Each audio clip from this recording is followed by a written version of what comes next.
काली नजर। माँ, माँ। अरे क्या माँ माँ कर रहा है, बकरी का बच्चा है क्या? अरे माँ, मजाक छोड़ो। मुझे फाइनली वो मेन चौराहे वाली दुकान मिल गई है। अब देखना, आपका बेटा दुगनी स्पीड से पैसा कमाएगा। उफ़, ये क्या? मेरी ऑनलाइन मेकअप क्लास चल रही है। इतनी ज़ोर से क्यों बोल रहे हो आप दोनों? अरे मेरी धर्म पत्नी जी, मेकअप क्लास बाद में करना। वो चौराहे वाली दुकान मिल गई है हमको। अरे वाह! रुको, मैं अपनी माँ को फ़ोन लगाकर बता देती हूँ। अरे मैं भी अपने रिश्तेदारों को बता देती हूँ, कितनी खुशी की बात है। हाँ हाँ, मैं भी अपने दोस्तों को बता देता हूँ। एक हफ्ते बाद रजिस्ट्री है। बस, घर में खुशी का मौका था। उन तीनों ने अपने-अपने फ़ोन उठाए और लोगों में बात फैलाना शुरू कर दिया। और रही सही कसर, श्वेता बहू ने अपने पड़ोस में सबको बताकर कर दी। अरे वर्मा आंटी, अब हम भी जल्दी कार ले लेंगे। घर का रेनोवेशन होगा और ठाट से रहेंगे हम भी। अरे ऐसा क्या हुआ? लॉटरी बाटरी लग गई है क्या? अरे इस बार चौराहे वाली मॉल में हमको भी दुकान मिल गई है। दुकान नंबर 21, जो एकदम चौराहे पर है। अब ग्राहक बढ़ेंगे तो आमदनी भी बढ़ेगी ही ना। अरे वाह, कितनी खुशी की बात है। मैं बहुत खुश हूँ तुम्हें इतना खुश देख के। बाकी एक बात कहूँ, सबको मत बताते फिरना। किसी की नजर लग जाएगी तो खुशी की खबर वापस लौट जाएगी। हैं? ऐसे थोड़ी ना होता है। अब डरा रही हो। अरे सही कह रही हूँ। काली नजर कहते हैं इस चीज को, जब आप किसी को कुछ बताओ और वो काम बिगड़ जाए। अरे लेकिन मैं तो। तुमने सबको बता दिया ना? हाँ, फोन लगा लगा के। अब बच के रहना। काली नजर बड़ी खतरनाक होती है। श्वेता इतनी खुश रहती है कि वो वर्मा आंटी की बात पर ध्यान ही नहीं देती, जबकि पड़ोस में और भी लोगों से खुशी की खबर शेयर करती रहती है। अगले दिन राजेश बहुत दुखी होकर घर आता है। अरे बेटा, क्या हुआ? मुंह क्यों सूजा हुआ है? मधुमक्खी ने काट लिया क्या? माँ, वो दुकान किसी और के पास चली गई। किसी ने ज्यादा भाव लगा दिया। अरे पर बात तो आपसे हुई थी ना उस दुकान वाले की। हाँ, आज मैं टोकन अमाउंट देने गया था, तब मुझे पता चला। कोई आकर सुबह मुझसे पहले ही ज्यादा अमाउंट दे गया। हम्म, काली नजर। क्या? क्या कहा? वर्मा आंटी ने समझाया था कि किसी को बताना मत, वरना काली नजर लग जाएगी। अच्छा, तुम्हें उनकी बात मान लेनी चाहिए थी। उनकी बात मान लेती, लेकिन उसके पहले ही सबको बता चुके थे ना हम तीनों।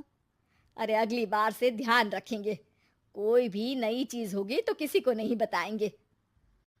तीनों कुछ दिन ऐसे ही रहते हैं, पर एक दिन श्वेता को एक मेल आता है। राजेश, मेरा ऑनलाइन मेकअप कोर्स कंप्लीट हो गया। अब मैं खुद का पार्लर खोल सकती हूँ। अरे वाह, अपने मोहल्ले में ही खोलते हैं। ये जो घर के सामने दुकान है ना, वहीं। हाँ, यहाँ सस्ती भी मिल जाएगी।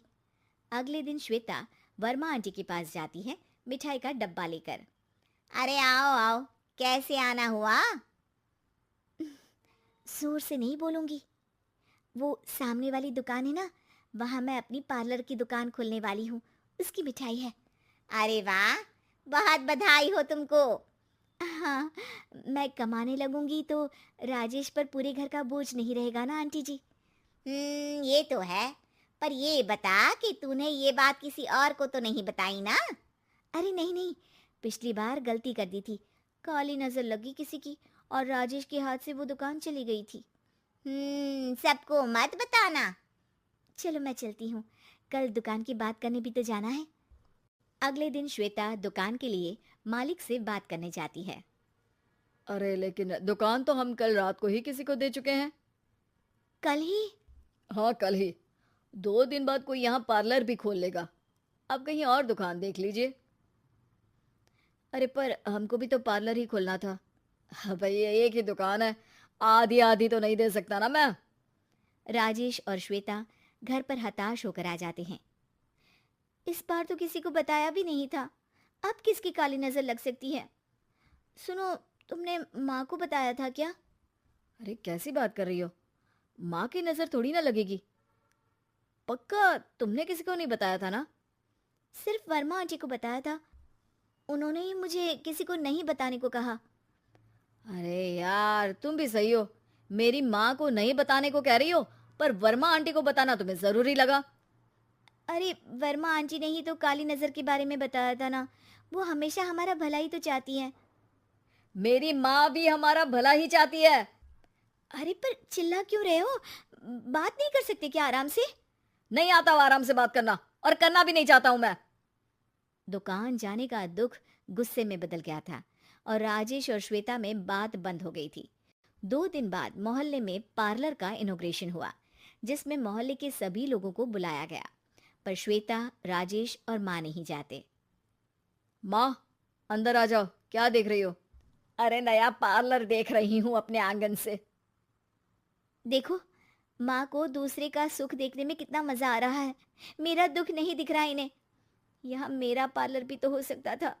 अरे चुप रहो यार, हर बात में लड़ाई क्यों ढूंढ रही हो? राजेश और श्वेता फिर बहस करने लगते थे। तभी माँ ने दोनों को बाहर बुलाया। अरे जरा देखो तो, दुकान चलाने वाले का बोर्ड पर नाम क्या लिखा है? श्रुति वर्मा। गाड़ी निकाले बेटा, हमें कहीं जाना है। काली नजर का इलाज कराने। राजेश अपनी बाइक निकालता है। तीनों ट्रिपलिंग कर रहे हैं।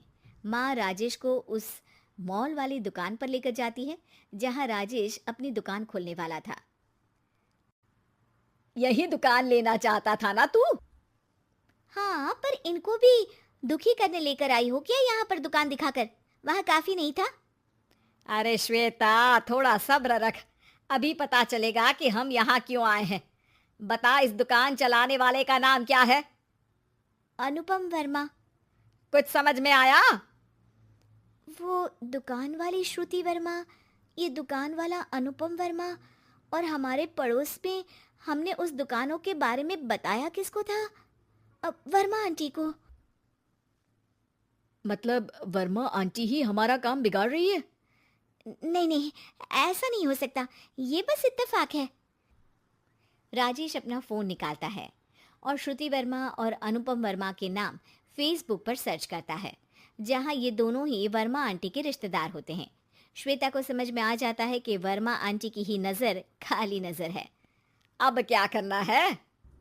कोई भी खुशी की खबर हो तो काली नज़र से बचना है, यानी वर्मा आंटी से बचना है। अरे पर मुझे ये समझ में नहीं आया कि वो हमारे साथ ऐसा क्यों करेंगी। अरे बेटा, एक सीख है, दूर के आदमी को आपकी तरक्की से कम परेशानी होगी, पड़ोसी को ज्यादा। दोनों माँ की बात में हामी भरते हैं और अगला काम चुपचाप करने की कसम खाते हैं, ताकि आगे से वर्मा आंटी कोई काम ना बिगाड़ सके।